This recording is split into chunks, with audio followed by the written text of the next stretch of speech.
Everybody, we are going to tie the Concher. This is a Bergman Wet Fly, and this is an unusual pattern. It was brought to my attention because of a Facebook group that I'm on, Bergman's, and it was suggested. I was not familiar with this one. It's all floss, basically, which is a huge pain and challenging. But this is a size 10 sproat hook.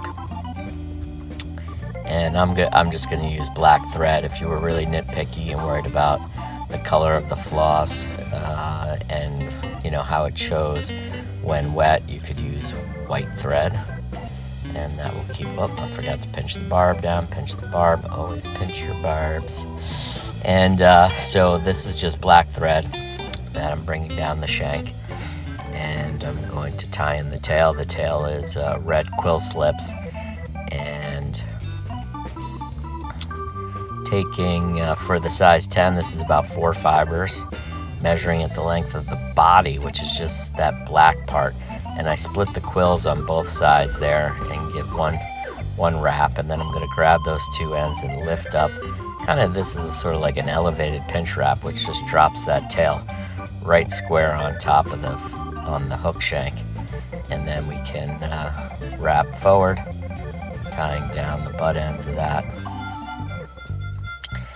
Cut it off so that we keep the body level,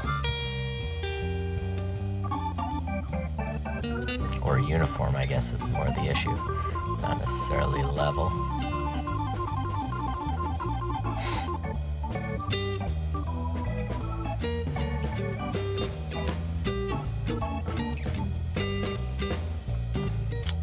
All right, now comes the floss part.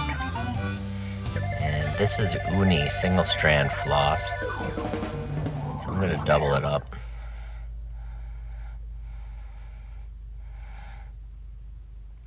I'm also going to try and flatten out the body or smooth out the body, and also give a little bit of a taper in the middle, sort of give it a bit of a football shape, if you will.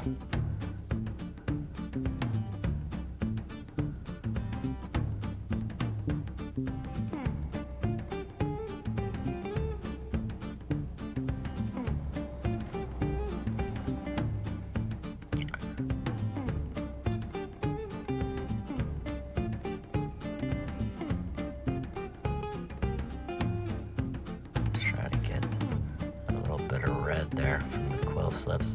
I'm going to take that silk. Apologies, looks like I only did do one strand.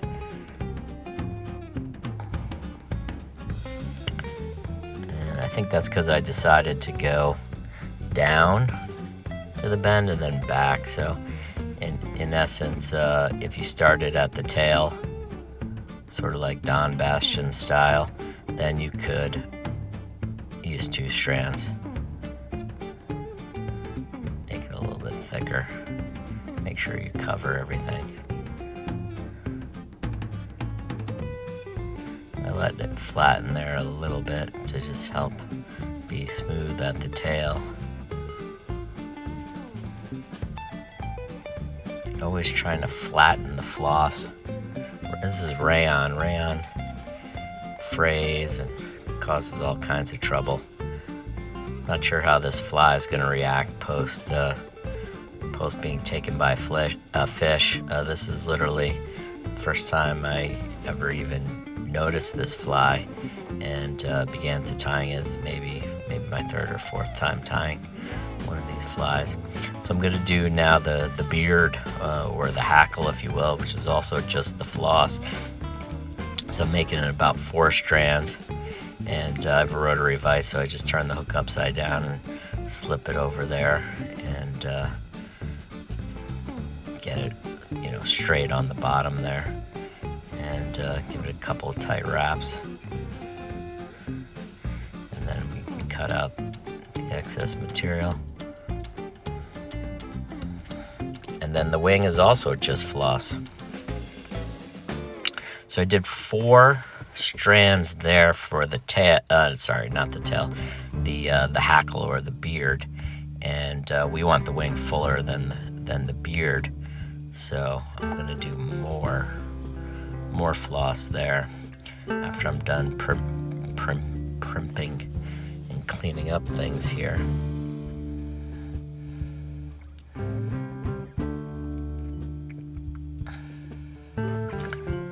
So there's 4. I do the same thing, sort of like that elevated pinch wrap, and drop it there and give it a couple of wraps once I nab it in place. I'm gonna tie it down hard with a couple of wraps, and now I'm gonna put a few more. I think it's another 2 or 3 sections of floss, and really bind that down. Cut that off. So we probably have 4, 5, 6, 7 to 8 strands there on top for a size 10. You know, you could make it fuller even, to be honest with you.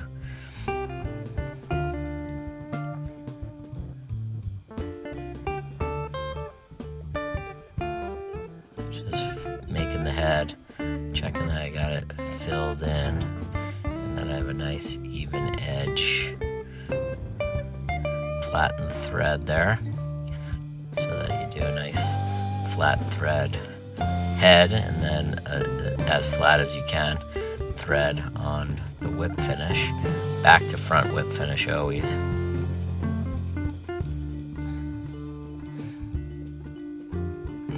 Double check everything before you cut your thread cut.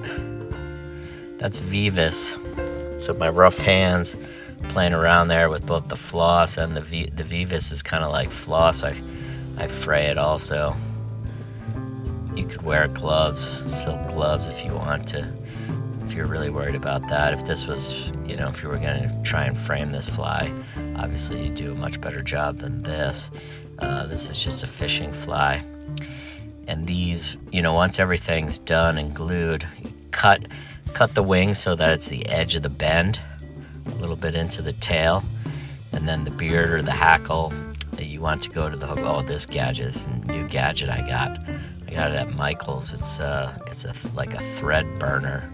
It's basically a carterizing tool. The ones they sell in fly shops are like triple the price. The ones at it's the same thing at Michael's were cheap. And look at that. So that little bit of floss I had sticking out there, you just zap it right out. It's cool. It's cool. I can't believe I never had one of these before. Anyway, so, and then the beard, you want to reach kind of the hook point there and try and cut it on a taper.